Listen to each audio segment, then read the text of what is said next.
The air was heavy with the scent of myrrh, a sharp, sweet sting that clung to the stone walls of the chamber. I stood in the half-light, my bare feet cold against the smoothed limestone, watching the priests move like shadows. Their hands, stained with resin, worked with a quiet reverence, wrapping the body of a man whose name I'd heard only in whispers. A scribe, they said, who'd spent his days etching prayers onto papyrus. His chest no longer rose, yet the priests treated him as if he might stir at any moment. I was young then, barely more than a girl, tasked with carrying the alabaster jars of natron and oil. My arms trembled under their weight, but I didn't dare falter. The silence was a living thing, pressing against my ears, broken only by the soft chant of the priests, their voices low, like the hum of the Nile at dusk. I didn't understand it then, why they labored so, why the air felt thick with something more than death. The scribe's body lay still, his skin already gray, his eyes closed as if in a dream. Yet they spoke to him not as one gone, but as one waiting. "You will rise," the eldest priest murmured, his voice a thread of sound. "When the stars align and Osiris calls." I glanced at the body, half expecting his fingers to twitch. They didn't. But the words hung there, heavy as the incense, and I felt a shiver crawl up my spine. Outside, the world was alive. The Nile glittered under the sun, its waters carrying reeds and secrets. Farmers bent in the fields, their laughter faint, their lives tied to the river's rhythm. But here, in this dim chamber, time seemed to pause. The priests worked slowly, deliberately, as if each fold of linen was a promise. I watched them layer the cloth, each strip anointed with oils that gleamed in the torchlight. The scribe's form began to change, no longer a man but something else, something eternal. I wanted to ask why, but my tongue felt heavy, my throat tight. The priest's eyes were distant, fixed on a truth I couldn't yet see. As a child, I'd heard stories of the gods. Osiris torn apart and remade, his heart beating again in the underworld. My mother would whisper them to me at night, her voice soft as the flicker of our oil lamp. "Death is not the end," she'd say, her fingers tracing the curve of my cheek. "The body must be kept whole, so the soul can return." I'd nod, half asleep, imagining a world where the dead walked again, their steps as sure as the living. But now, standing in this chamber, those stories felt different. They weren't just tales. They were the weight of the jars in my hands, the chant in the air, the careful stitches binding the scribe's wrappings. The priests believed. I could see it in their steady hands, their unblinking focus. They believed the scribe's soul, his ka, was hovering somewhere beyond the veil, watching, waiting. They believed the body must be preserved, not for this world, but for another. A place where the sun rose in darkness, where the gods weighed hearts against a feather. I didn't know if I believed it too, but I felt it, the pull of something vast, like the current of the Nile tugging at my ankles when I waded too deep. The chamber grew warmer as the day wore on, the torches burning low. My arms ached, but I stood still, watching the priests seal the final wrappings. They placed amulets between the layers, a scarab over the heart, a knot of Isis at the throat. Each one was a prayer, a map for the scribe's soul to follow. I wondered what he'd been like, this man who'd written words for the gods.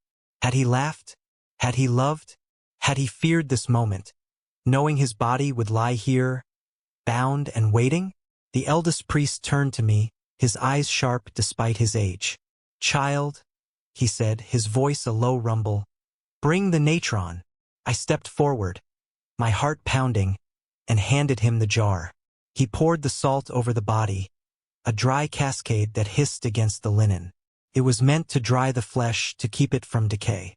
I stared at the grains, sparkling in the torchlight, and thought of the desert beyond the city. The endless sands that swallowed everything but left the stars untouched. Maybe that was what they were doing, I thought, turning the scribe into something like the desert, something that could endure. When the priest stepped back, the scribe was no longer a man. He was a shape, a vessel, a promise carved in linen and resin. The chamber felt emptier, though nothing had left. I realized then that they weren't mourning him. They were preparing him, as if death were a journey, not a destination. The priests believed he could live again.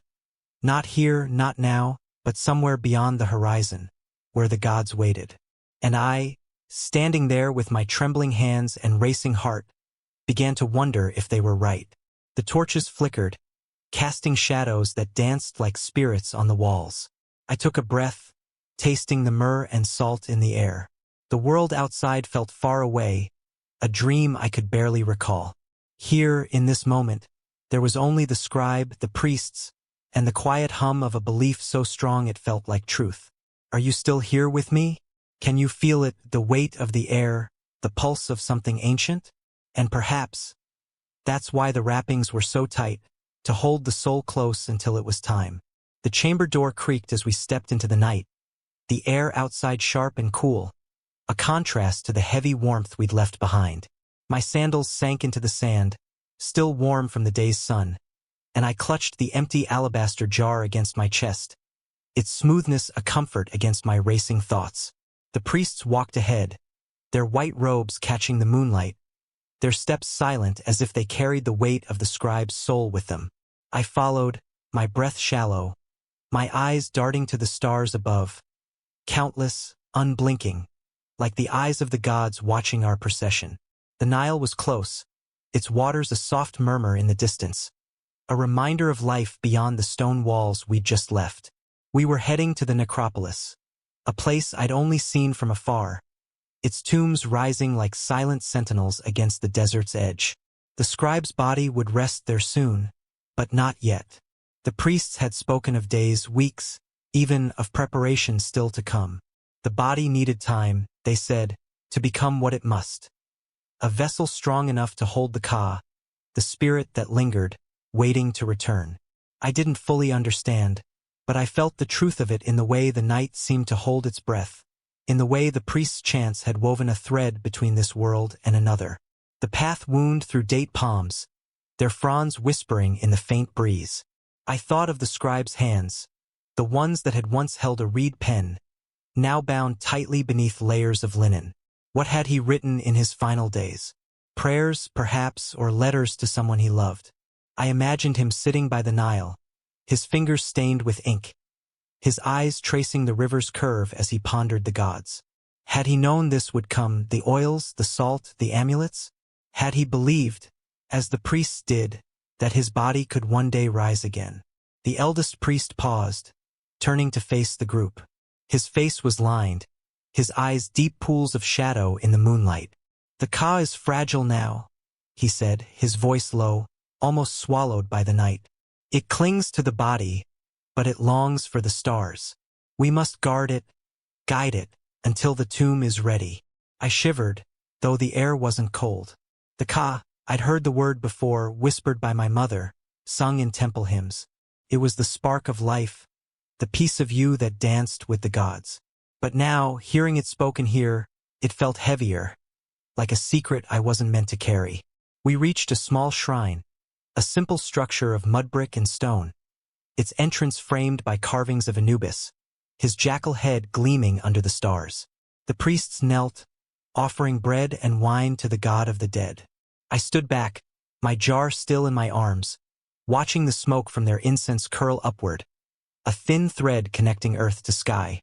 The scent was different here, less sharp than the myrrh, softer, like the memory of flowers. I closed my eyes for a moment, letting the chant of the priests wash over me, their words a rhythm that matched the pulse in my chest. They were praying for the scribe's journey, I realized. Not the journey to the tomb, but the one that would come later, when his soul faced the gods. They believed he would need his body, whole and unbroken, to stand before Osiris. They believed the heart within him, now still but preserved, would be weighed, its truth measured against the feather of Ma'at. If it was light, if it was pure, he would live again, his Ka reunited with his form, walking in the fields of the afterlife. The thought made my breath catch.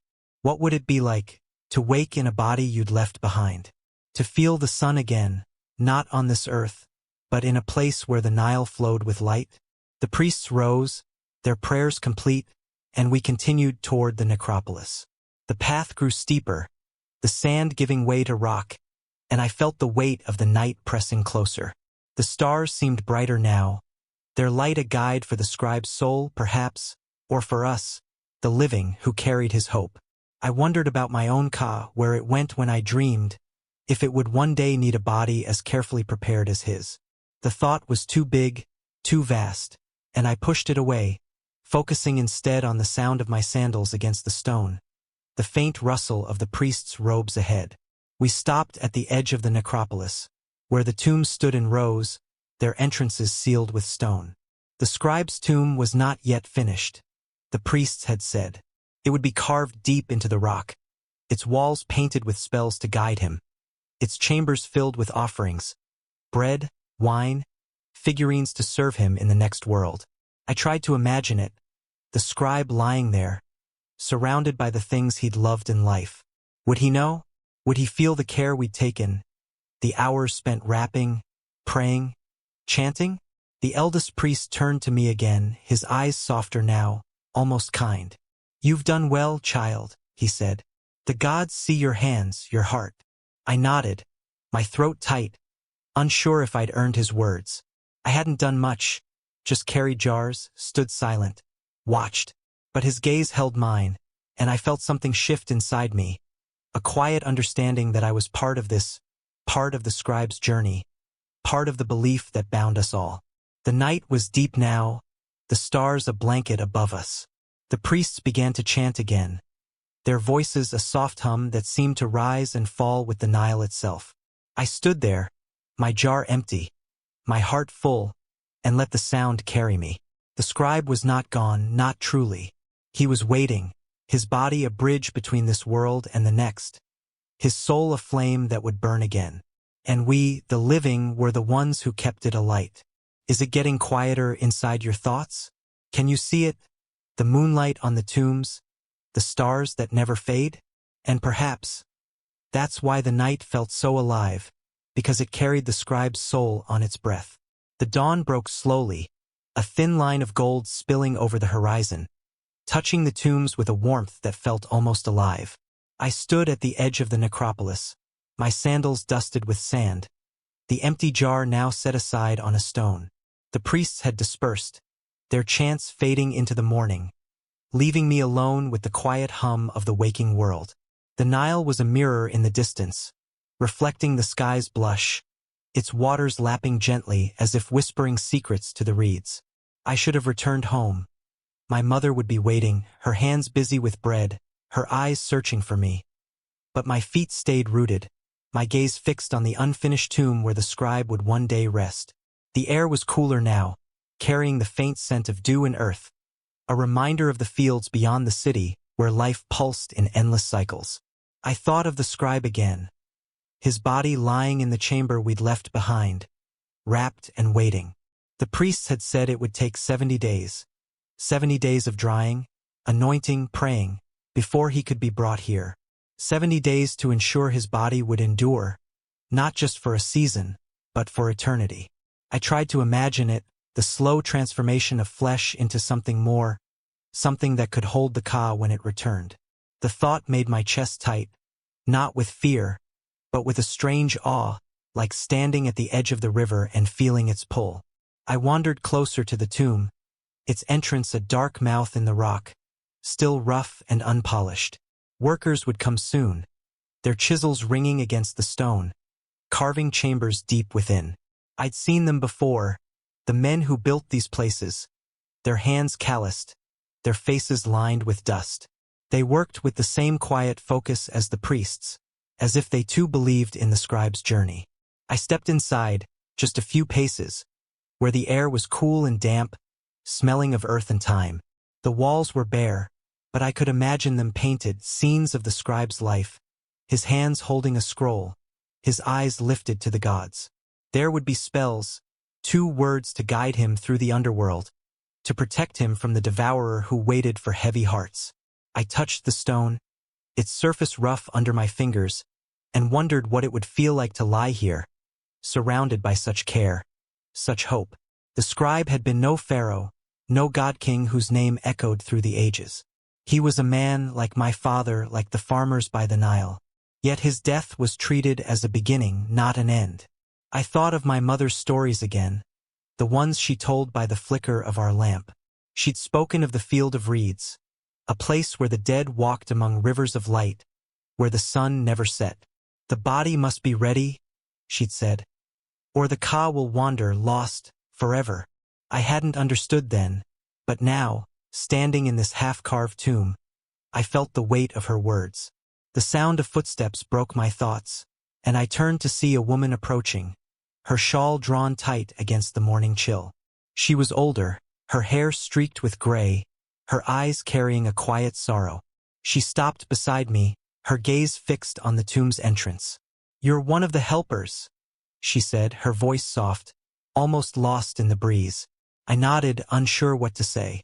She didn't look at me, but her presence was warm, like the first touch of sunlight on my skin. "My husband," she said after a moment. "He was the scribe." My breath caught, and I glanced at her, searching her face for the grief I expected. But her expression was calm, her eyes distant, as if she saw something beyond the stone. "He wrote for the temple," she continued, her words slow, deliberate. "Every day, he'd come home with ink on his fingers, telling me of the gods of the stars. He said the body was a house and the ka was its light.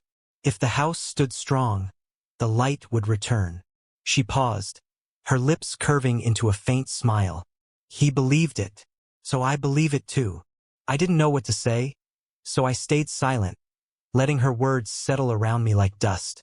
I thought of the scribe's body, the care we'd taken, the amulets tucked into his wrappings. I thought of the priest's chants, the natron's hiss, the myrrh's sting. All of it, I realized, was for her as much as for him. For the living who needed to believe the house would stand. I wanted to ask her what he was like, if he'd laughed easily, if he'd feared the end. But the questions felt too heavy, too sharp for this quiet moment. Instead, I stood beside her, our shadows mingling on the sand, and felt the thread of her belief weave into mine. She reached into her shawl and pulled out a small clay figurine, a shapti, its surface etched with tiny spells. "For him," she said, placing it gently at the tomb's entrance, "to work in the fields of the afterlife so he can rest." Her fingers lingered on the figurine, and I saw the tremor in them, the first sign of her grief. But she straightened, her eyes lifting to the sky, where the last stars were fading into the dawn. "He'll need more," she murmured almost to herself. "Bread, wine, a scroll. I'll bring them when the tomb is ready." I nodded, though she wasn't looking at me. I understood now, or thought I did. The scribe's body wasn't just a vessel for his ka. It was a promise to those he'd left behind. A way to keep him close, to keep him alive in their hearts. The wrappings, the amulets, the tomb. They were all part of the same hope, the same refusal to let death be the end. I thought of my own family, my mother kneading dough, my father mending nets by the river. Would I do this for them? Would I carry jars, chant prayers, build a house for their light? The woman turned to leave, her steps slow but steady, her shawl catching the light as she moved. I watched her go, feeling the weight of her love, her faith, settle into me. The necropolis was quiet again, the tombs standing silent, waiting for their own promises to be fulfilled. I took a breath, tasting the dew and dust in the air, and felt the world shift, just a little under my feet. The scribe's journey wasn't his alone. It was hers, it was mine, it was all of ours, bound by the belief that life could endure, even beyond the stars. Are your eyes getting heavy yet? Can you hear it? The Nile's whisper, the woman's quiet faith? And perhaps that's why the tomb was carved so deep, to hold the love that refused to let go. The sun climbed higher, its heat pressing against my skin as I left the necropolis, the woman's words still echoing in my mind. The path back to the city wound along the Nile, where the water sparkled like shattered glass, its surface alive with the dance of light. My sandals slapped softly against the packed earth, and I felt the weight of the morning settle into my bones. Not heavy, but warm, like the memory of a hand on my shoulder. The scribe's wife had vanished into the haze of the dawn, her shawl a fleeting shadow, but her presence lingered, her quiet faith a thread I couldn't untangle. I wondered if she'd return tomorrow, or the day after, carrying more offerings, whispering more prayers.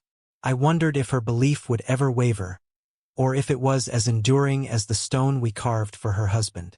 The city hummed with life as I approached, the air thick with the sense of baking bread, drying fish, and the faint tang of copper from the smith's fires. Voices rose and fell, merchants calling, children laughing, the low chant of a temple hymn drifting from across the river. I passed a group of women washing linens at the water's edge, their hands rhythmic, their chatter bright. One looked up, her eyes catching mine, and she smiled, a quick flash of warmth that made me feel seen. I nodded back, my lips curving, but my thoughts were still with the scribe, with the tomb, with the ka that waited somewhere beyond my reach. I found my mother in our courtyard, her hands dusted with flour, her hair tied back with a strip of cloth. She looked up as I entered, her eyes narrowing slightly, searching my face. "You're late," she said, but her voice was soft, not scolding. I set my sandals by the door and knelt beside her, picking up a ball of dough to knead. The rhythm was familiar, grounding, and for a moment, I let myself sink into it. The press of my palms, the faint squeak of the dough, the warmth of the sun on my neck. But my mother's gaze was steady, and I knew she saw more than I wanted her to. "What is it?" she asked, her hands pausing. "What did you see?" I didn't know how to answer. How could I explain the chamber, the priests, the scribe's wife? How could I tell her about the belief that felt like a current pulling me deeper, or the questions that bloomed in my chest, too vast to hold? Instead, I said, "His wife came. She left a shabdi for him. She said he'll live again." My voice was quiet, almost lost in the hum of the courtyard, but my mother heard. She nodded, her eyes distant, as if she were seeing her own memories. "She's right," she said simply, and returned to her dough. I wanted to ask more, to press her, to understand why she believed, why we all did, but the words wouldn't come. Instead, I thought of the scribe's body, lying in the chamber, surrounded by the tools of his transformation. The priests had explained it once, their voices low and steady, the natron to dry, the oils to anoint, the amulets to protect. Each step was a ritual, a step toward eternity. I'd seen the care in their hands, the precision in their movements, but it was the why that haunted me. Why did we believe the ka could return? Why did we pour our days into preserving what was already gone? That evening, as the sun dipped low, painting the sky in shades of fire, I slipped away to the temple. It was quieter now, the crowds gone, the air cool and heavy with the scent of lotus blossoms. I stood at the entrance, my bare feet on the polished stone, and watched the flicker of oil lamps inside. A priest moved through the shadows, his robe brushing the floor, his hands carrying a small offering of bread and wine. I didn't enter. I wasn't sure I was allowed, but I felt the pull of the place, the weight of its silence. This was where the scribe had worked, I realized, where he'd written his prayers, where he'd spoken to the gods. I closed my eyes and tried to imagine him here, his reed pen scratching against papyrus, his brow furrowed in thought. Had he written about the afterlife, about the ka, about the body's journey? Had he known, even then, that his own body would become a house for his light? The thought made my chest ache, not with sadness, but with a strange longing. I wanted to believe as he had, as his wife did, as the priests did. I wanted to feel the certainty that bound them, the hope that made the impossible feel true. A soft breeze stirred the air, carrying the scent of the river, and I opened my eyes.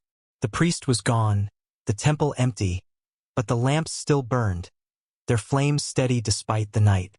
I thought of the scribe's ka, hovering somewhere in the darkness, waiting for its house to be ready. I thought of the 70 days, each one a step toward his return. And I thought of the stories we told ourselves, the ones that kept us moving, kept us hoping, kept us alive. I turned to leave, my steps slow, my heart heavy with thoughts I couldn't name. The city was settling into sleep, its sounds softer now, its lights dimming. I passed a man carving a wooden figure by his doorway, his knife steady, his eyes focused. I passed a woman singing to her child, her voice a lullaby that drifted into the night.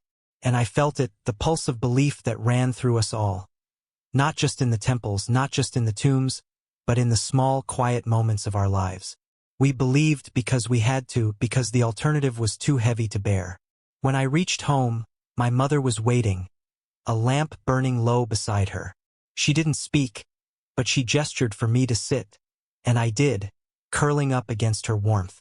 Her hand rested on my hair, and I felt my breathing slow, my thoughts quiet.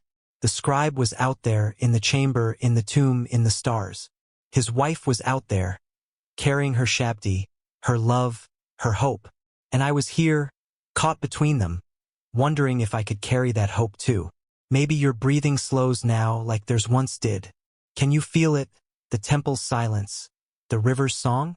And perhaps that's why the lamps burned through the night, to light the way for a soul not yet gone. The days began to blur, each one folding into the next like the ripples of the Nile against its banks. I returned to the chamber where the scribe's body lay, my steps more certain now, my hands steadier as I carried fresh jars of oil and resin. The air inside was still thick with myrrh, but it no longer stung my nose. It had become familiar, a scent that wrapped around me like a shawl. The priests moved with the same quiet focus, their chants a steady hum that seemed to pulse with the stone walls. The scribe's body was different now, its form sharper beneath the wrappings, the natron doing its work, drawing away the moisture, leaving only what could endure. I watched them anoint him again, their fingers tracing the linen with oils that gleamed like liquid sunlight, and I felt a quiet reverence settle into me, as if I were part of something larger than myself. The chamber was cooler today, the torches burning low, casting long shadows that flickered like spirits on the walls. I stood near the back, my jar resting against my hip, and let my eyes trace the scribe's form. He was no longer just a man, nor even just a body. He was a creation, a bridge between worlds, his wrappings a map for his ka to follow. The priests had placed more amulets since I'd last been here, a jed pillar for stability, an ankh for life. Each one was a whisper, a promise that he would rise again, that his heart would be light when Osiris weighed it. I wondered if he'd known, in his final moments, that we would do this for him. I wondered if he'd felt the same hope that now stirred in my chest, faint but growing, like a seed beneath the earth. Outside, the world moved on. I could hear it through the stone, the distant calls of boatmen on the Nile, the rhythmic thud of hammers from the quarry, the laughter of children chasing each other through the streets. But here, time felt different, suspended, as if the chamber existed in a space between the living and the dead. I thought of the scribe's wife, her shabdi left at the tomb's entrance, her words about the body as a house. I hadn't seen her since that dawn, but I felt her presence, her faith woven into the rituals we performed. She believed he would return, not as a shadow, but as himself, whole and alive in a world we couldn't see. And the priests, with their steady hands and unblinking eyes, believed it too. One of the younger priests, a man with a soft voice and calloused fingers, noticed me watching. He paused, his hands glistening with oil, and met my gaze. "You're learning," he said. Not a question but a statement, his tone gentle, like the breeze that stirred the palms at night. I nodded, unsure what to say. He tilted his head, studying me, then gestured to the scribe's body. "Come closer," he said. My heart quickened, but I obeyed, stepping forward until I stood beside him, the air thick with the scent of resin and prayer. "Look," he said, pointing to the scarab amulet over the scribe's heart. "This is his protection, his strength. It tells the heart to speak only truth when it faces the gods." I stared at the scarab, its green stone catching the torchlight, and felt a shiver run through me. The heart, they said, carried every moment of a life, every joy, every sorrow, every choice. If it was heavy with guilt, it would tip the scales, and the devourer would claim it. But if it was light, if it was true, the scribe would walk in the field of reeds, his ka reunited with his body, his life renewed. I thought of my own heart, beating now, carrying my own moments. Would it be light? Would I be ready when my time came to stand before the gods? The priest seemed to sense my thoughts. He placed a hand on my shoulder, his touch warm and steady. "The body is the anchor," he said, his voice low, almost a whisper. "Without it, the ka drifts, lost in the dark. That's why we do this, why we rap, why we pray. Not for him alone, but for all of us, for the order of the world." I nodded, though I didn't fully understand. His words were like the river, deep and flowing, carrying truths I could only glimpse. But I felt them, settling into me, shaping the questions I carried. We worked in silence after that, the priest guiding my hands as I helped pour oil over the wrappings, its warmth slick against my fingers. I moved slowly, carefully, as if my touch could reach the scribe's ka, wherever it was. I imagined it hovering nearby, watching us, waiting for the moment it could return. The thought made my movements softer, my breath quieter, as if I were part of a conversation with something I couldn't see. The other priests chanted, their voices a steady rhythm, and I let myself sink into it, the sound wrapping around me like the linen around the scribe. When the work was done, I stepped outside, the sun high now, its heat a weight on my shoulders. The city sprawled before me, alive with color and sound, but my thoughts were still in the chamber, with the scribe, with the scarab over his heart. I walked to the river's edge, my feet sinking into the soft mud, and crouched to wash the oil from my hands. The water was cool, its current tugging gently at my fingers, and I watched it flow, carrying away the residue of the day. I thought of the scribe's journey, the 70 days that stretched ahead, each one a step toward his rebirth. I thought of the priest's words, the anchor of the body, the order of the world. The Nile glittered under the sun, its surface a mirror for the sky, and I felt a quiet certainty settle into me. The scribe's ka was out there, not lost, but waiting, held by the rituals we performed, the belief we carried. And we, the living, were part of it. Our hands, our prayers, our hope. I stood, the water dripping from my fingers, and looked toward the horizon, where the desert met the sky. The tombs were out there, silent and waiting, and I knew I'd return to them, to the scribe, to the promise we were building. Are you still here with me? Can you see it? The scarab's gleam, the river's endless flow? And perhaps that's why the oils were so warm, to carry the scribe's heart through the dark. The moon hung low, a silver crescent cradling the stars. As I walked the path to the necropolis again, my heart a quiet drum in my chest.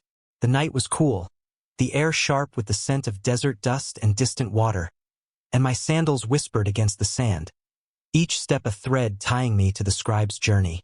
I carried no jars this time, only a small bundle of linen tucked under my arm, a gift from my mother for the priests, a token of thanks for letting me stand among them, for letting me see. The city was asleep behind me, its lights dim, its voices hushed, but the necropolis ahead felt awake, its tombs glowing faintly under the moonlight, as if they held secrets that stirred in the dark. I hadn't been back to the tomb since that dawn with the scribe's wife, but the pull of it had grown stronger, a quiet call that followed me through the days. The chamber work continued, oils, wrappings, chants, but the tomb was where the scribe's story would end, or perhaps begin again. I wanted to see it, to touch the stone, to feel the weight of what we were building. The path climbed gently, the sand giving way to rock, and I felt the night wrap around me, its silence a blanket, its stars a guide. I thought of the scribe's ka, hovering somewhere in the vastness above, and wondered if it watched me now, if it knew the care we took, the hope we carried. The tomb's entrance was darker now, the workers' tools silent, their chisels and hammers resting until dawn. I stepped inside, my breath catching at the coolness of the air, the faint smell of stone and earth. The walls were no longer bare, faint outlines of paintings had begun to take shape, their colors muted in the moonlight that spilled through the entrance. I traced a line with my eyes, a figure of Anubis, his jackal head bowed, his hands outstretched. Beside him, a boat floated on a river of stars, carrying a figure I knew was the scribe, his soul guided toward the gods. The paint was fresh, the lines delicate, and I felt a pang in my chest, a mix of awe and longing. This was his story, etched into the stone, a map for his Ka to follow. I sat against the wall, the linen bundle in my lap, and let the silence settle over me. The tomb felt alive, not with sound, but with purpose, as if every stroke of paint, every carved spell, was a breath keeping the scribe's hope alive. I thought of the priest's chants, the scarab over his heart, the oils that warmed my hands. I thought of his wife, her shabdi, her quiet faith, and I thought of my mother, kneading dough in the courtyard, her belief as steady as the Nile's flow. They all believed, priests, wife, mother, workers, believed that the scribe could live again, that his body, preserved, would be a home for his Ka when the gods called. I wanted to believe it too, but the wanting felt fragile, like a reed bending in the wind. A soft sound broke the silence, a shuffle of feet, and I turned to see a figure at the entrance. It was the young priest, the one with the soft voice, his robe catching the moonlight as he stepped inside. He didn't seem surprised to see me, his eyes calm, his movements slow. "You're drawn here," he said, his voice a whisper that blended with the night. I nodded, clutching the linen tighter, unsure if I should speak. He sat across from me, his back against the painted wall, and looked at the carvings, his gaze tracing the boat, the stars, the gods. "This is his path," he said. "The tomb, the body, the spells, they're all part of it. Without them, he'd be lost." I swallowed, my throat tight, and found my voice. "Why do we believe it?" I asked, the words spilling out before I could stop them. "Why do we think the Ka can come back?" The question hung in the air, heavy, almost too big for the tomb's quiet walls. The priest didn't answer right away. He tilted his head, his eyes meeting mine, and I saw something in them. Understanding, perhaps, or recognition. "Because we see it," he said at last, his voice steady, like the river's current. "In the Nile, in the stars, in the seasons that return. Life doesn't end, it changes. The Ka is part of that, and the body is its anchor." His words were simple, but they sank into me, deep and cool, like water on parched earth. I thought of the Nile, flooding and receding, bringing life to the fields.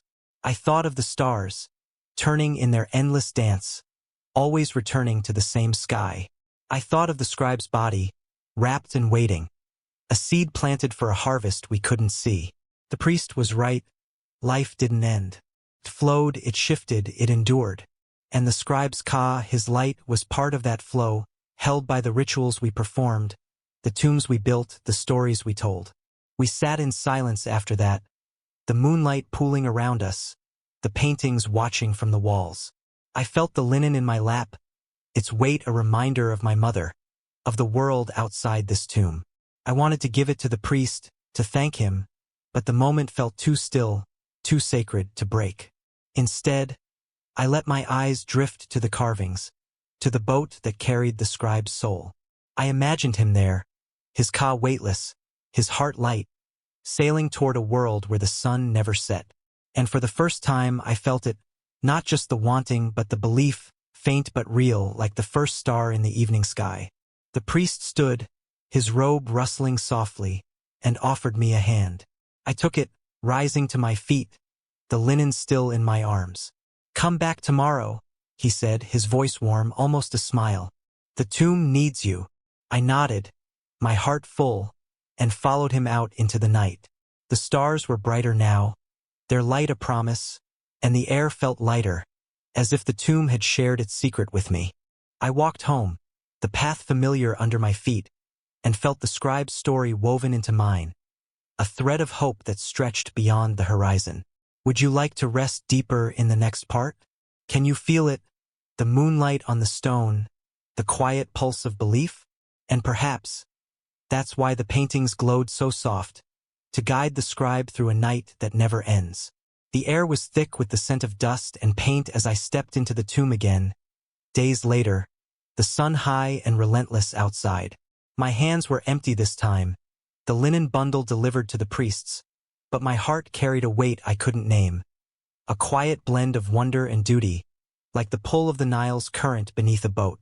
The chamber was alive with soft sounds now, the scrape of brushes, the murmur of workers' voices, their hands shaping the scribe's eternal home. The walls glowed with color, the paintings sharper, more vivid scenes of the scribe offering bread to Osiris. His ka sailing on a river of light, the gods standing watch with eyes that seemed to follow me. I stood just inside the entrance, my breath shallow, feeling the tomb's pulse, as if it were a living thing breathing alongside me. The workers moved with care, their fingers stained with ochre and malachite, their eyes focused on the delicate lines they traced. One, an older man with a face carved by years of sun, noticed me and nodded, his smile brief but warm. "You're the girl from the chamber," he said, his voice rough, like the stone he worked. I nodded back, unsure if I should speak, my gaze drifting to the wall where Anubis stood, his jackal head tilted, his hands holding a scale. The worker followed my eyes and gestured to the painting. "He'll guide him," he said simply, then returned to his brush, as if the truth needed no more words. I wandered deeper into the tomb, my sandals silent on the stone floor, the air cooler here, heavy with the scent of fresh paint and earth. The chambers stretched further than I'd expected, a maze of rooms carved for the scribe's journey. Places for his shabdi, his offerings, his scrolls. I thought of his wife, her promise to bring bread and wine, and wondered if she'd seen this yet, if she'd stood here and felt the same awe I did. The tomb was more than stone now. It was a story, a prayer, a hope etched into the rock, each stroke a step toward the scribe's rebirth.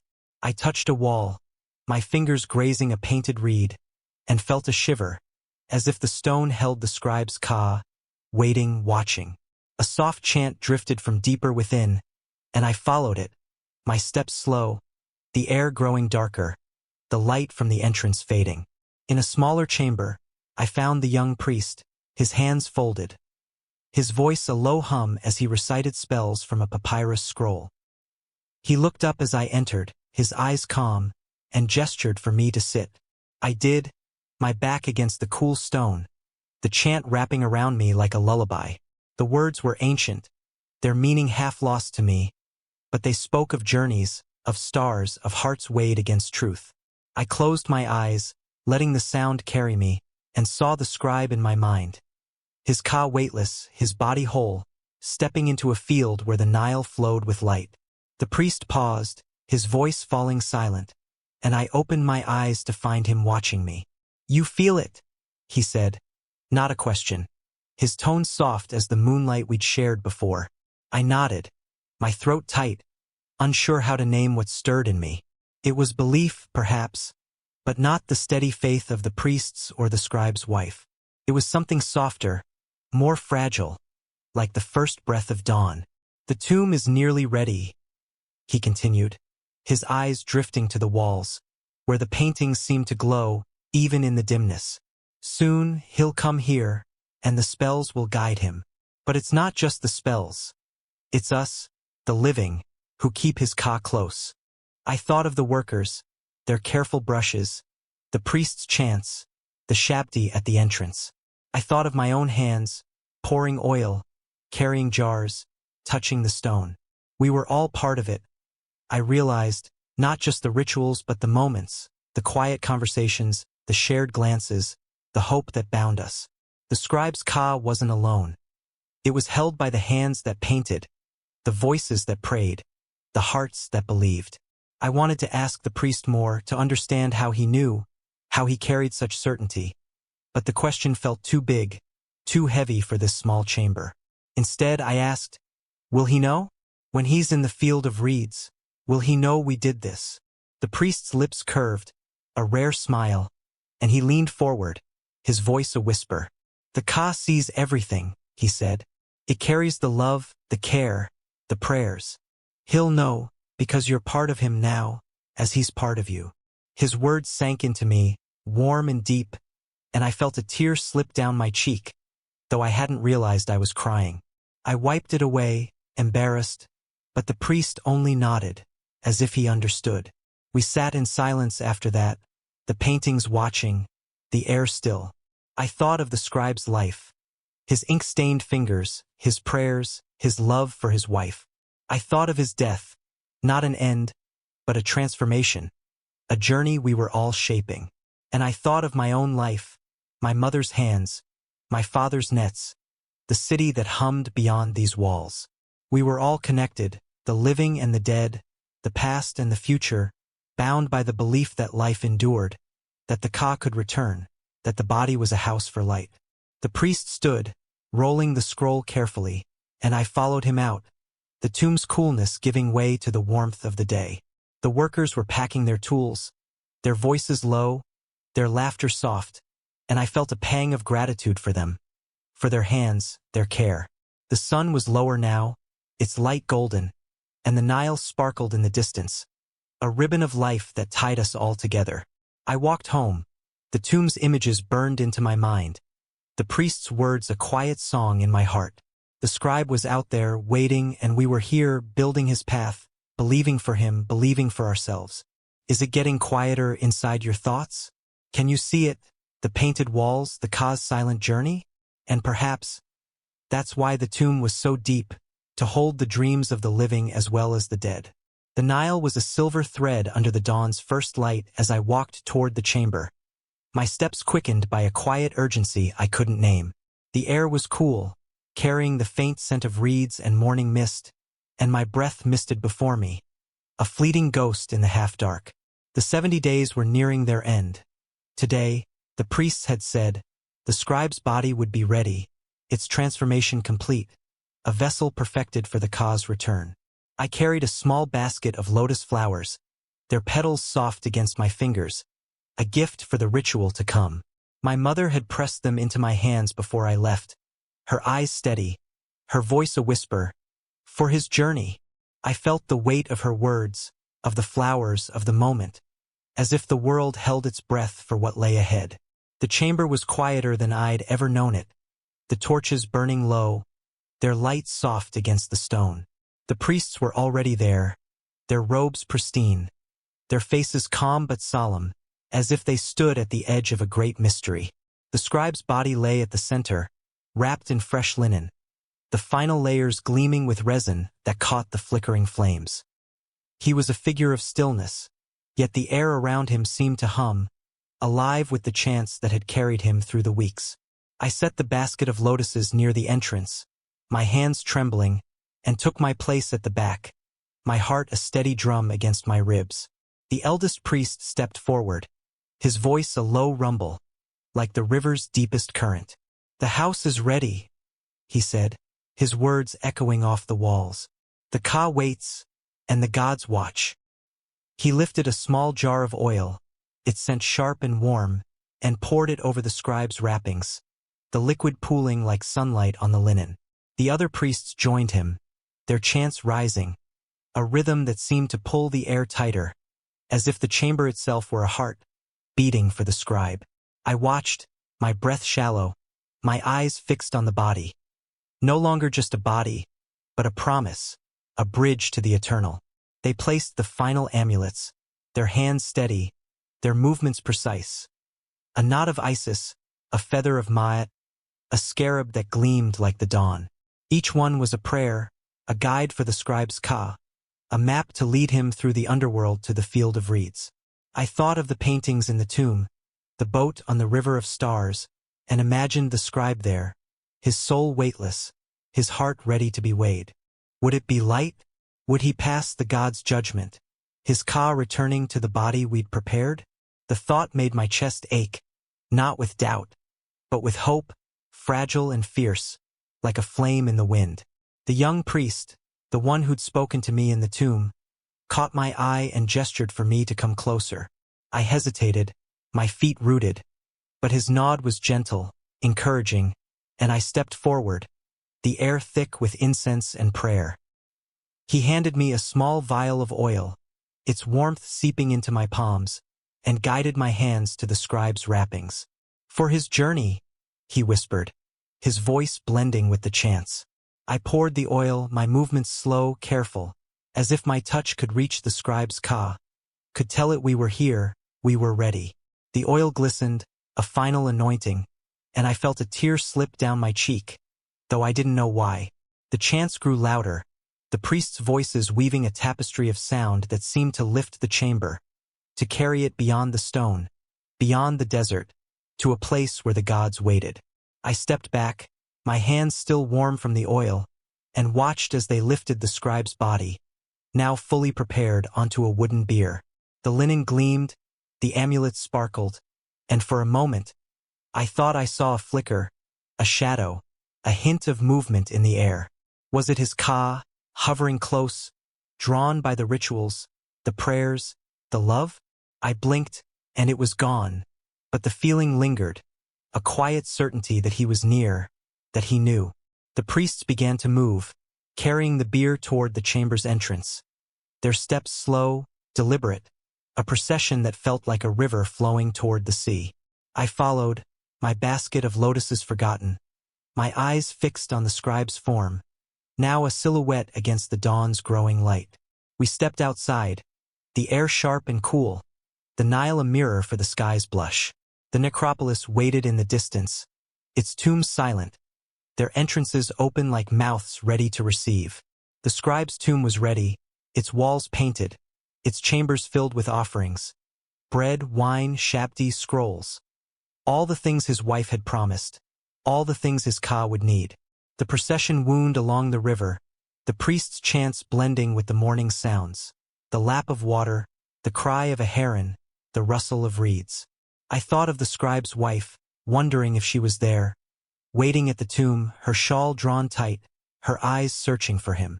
I thought of my mother, her lotuses, her quiet faith, and felt her presence, even from afar. We were all part of this, I realized, the priests, the workers, the wife, the family, the city, bound by the belief that the scribe could live again, that his body, preserved, was a door for his Ka to step through. The sun was higher now, its warmth touching my skin, and I felt a quiet peace settle into me, like the Nile's flow after a flood. The scribe's journey wasn't over. It was beginning, here, now, in the hands that carried him, the voices that sang for him, the hearts that believed for him. I looked at the bier, at the linen that held him, and felt a connection, not just to him, but to something vast, something eternal, like the stars that watched us even in the daylight. Are you still here with me? Can you feel it? The oil's warmth? The chant's steady pulse? And perhaps, that's why the wrappings shone so bright, to call the scribe's Ka back to its home. The necropolis loomed closer, its tombs rising like silent guardians against the desert's edge, their stone faces warmed by the morning sun. The procession moved steadily, the priest's chants a low, unbroken hum that seemed to weave the air itself, binding us to the scribe, to each other, to the gods who watched from beyond the horizon. I walked behind, my steps soft on the sandy path, my eyes fixed on the bier where the scribe's body lay, its linen gleaming, its amulets catching the light like stars fallen to earth.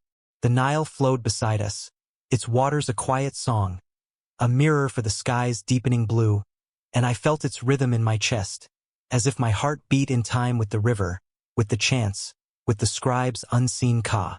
The air grew warmer as we neared the tomb, the scent of dust and stone mingling with the faint sweetness of my mother's lotuses, still tucked in their basket somewhere behind me. I scanned the path ahead, searching for the scribe's wife, hoping to see her shawl, her steady gaze, her hands clutching another offering. She wasn't there, not yet, but I felt her presence, her love woven into the moment, as real as the linen that bound her husband. The tomb's entrance was open, a dark mouth framed by carved spells, its walls glowing faintly with the paintings I'd seen. The boat, the stars, Anubis with his watchful eyes. The workers stood aside, their tools silent, their faces solemn, their hands stained with the colors of the scribe's story. The priests slowed as they reached the entrance, their chants softening, their steps deliberate, as if the ground itself demanded reverence. I followed, my breath catching, my hands clasped tightly to still their trembling.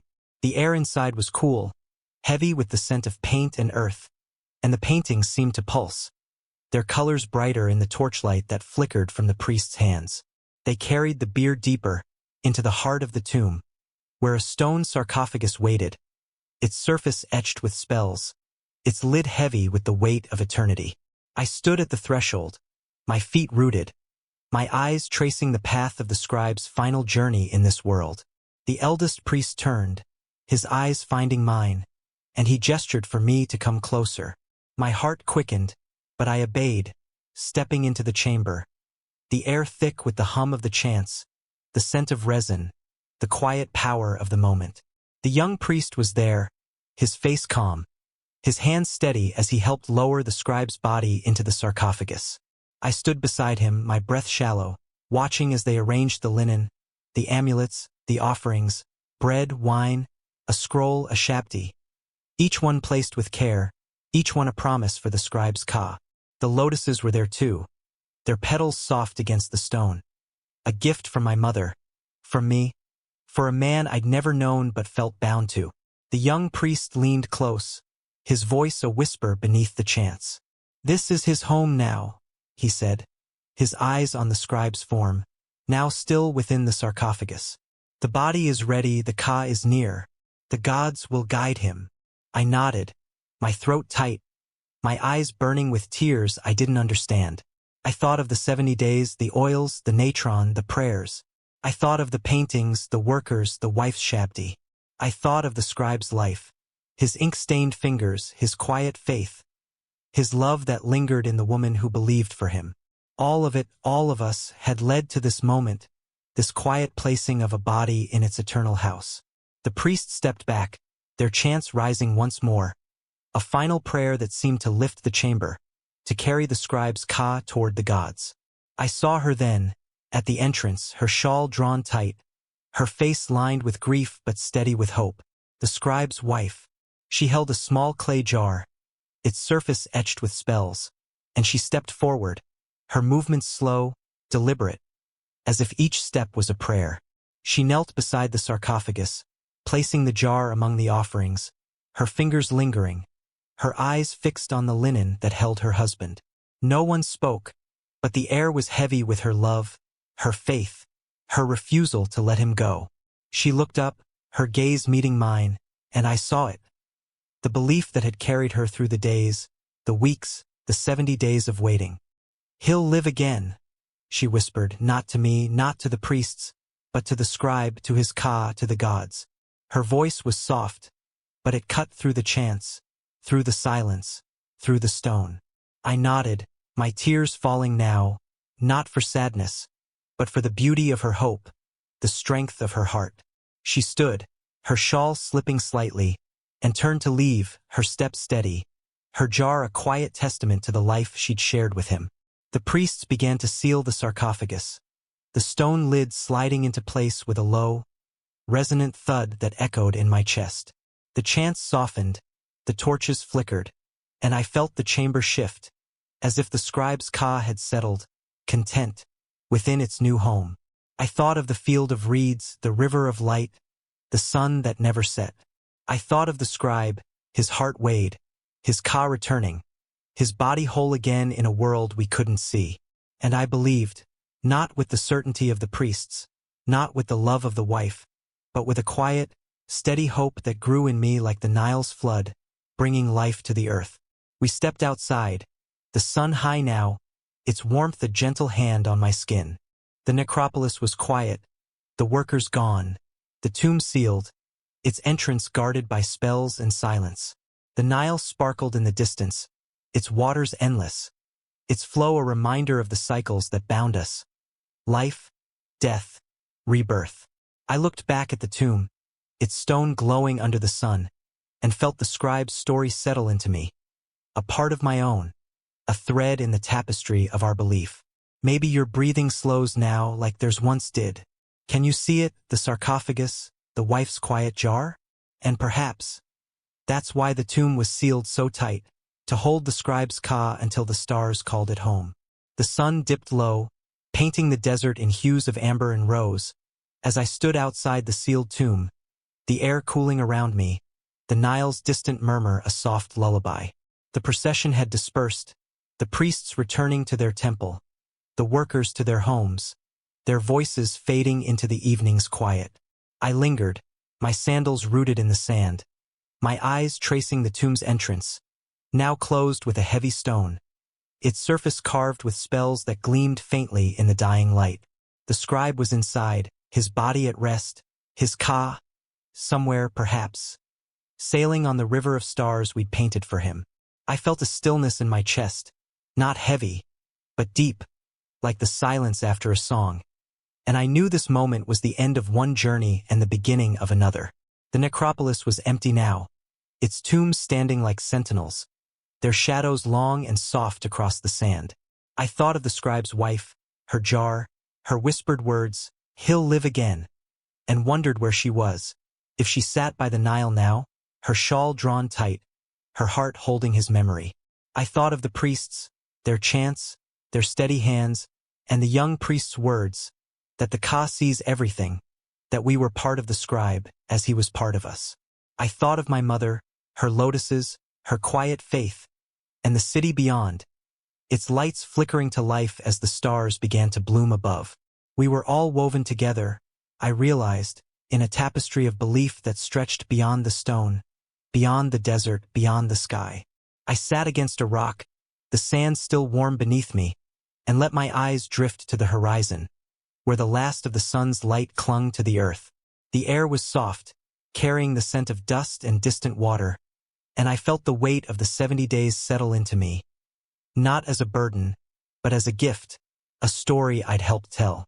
I thought of the scribe's life, his ink-stained fingers, his prayers etched on papyrus, his love that lived in the woman who'd knelt by his sarcophagus. I thought of his death, not an end, but a transformation, a seed planted in the stone, waiting for the gods to call it to bloom.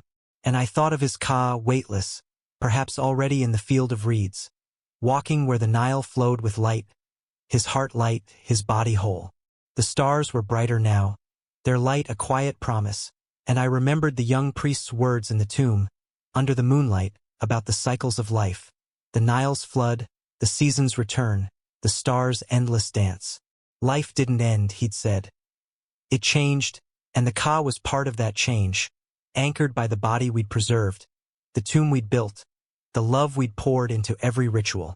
I understood it now, not with my mind, but with my heart, the way you understand a river's flow by standing in its current. The scribe could live again because we believed he could, because we'd made a home for his Ka, because we'd refused to let death be the final word. I stood, brushing the sand from my hands, and took a step toward the path that led home. The tomb was behind me, its stones silent, but I felt its presence, a quiet strength that would stand through the ages. I thought of the future, of others who might come here, their hands touching the stone, their eyes tracing the paintings, their hearts wondering about the man who lay within. Would they feel it too, the hope that bound us, the belief that life endured? I hoped they would, that the scribe's story would live in them, as it lived in me, a thread in the endless weave of our world. The Nile was a dark ribbon now, its surface catching the stars, and I paused to look at it, to listen to its whisper, to feel its flow.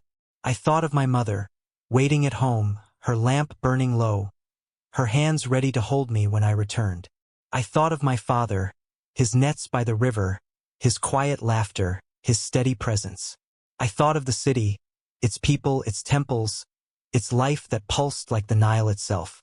And I thought of the scribe, his Ka, his journey, and felt a quiet gratitude for being part of it, for carrying his hope, for believing in a world where the dead could rise.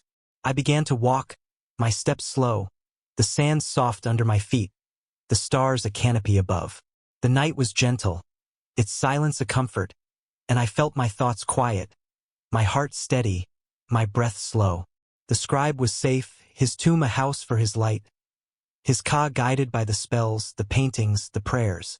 And we, the living, would carry on, our hands busy with bread, with nets, with love, our hearts holding the belief that bound us to him, to each other, to the gods. I looked back one last time, the tomb a shadow against the stars, and smiled. A small, quiet thing, like a lotus opening to the dawn. The path home was familiar, its curves known to my feet, and I let it carry me, let the night wrap around me, let the stars guide me.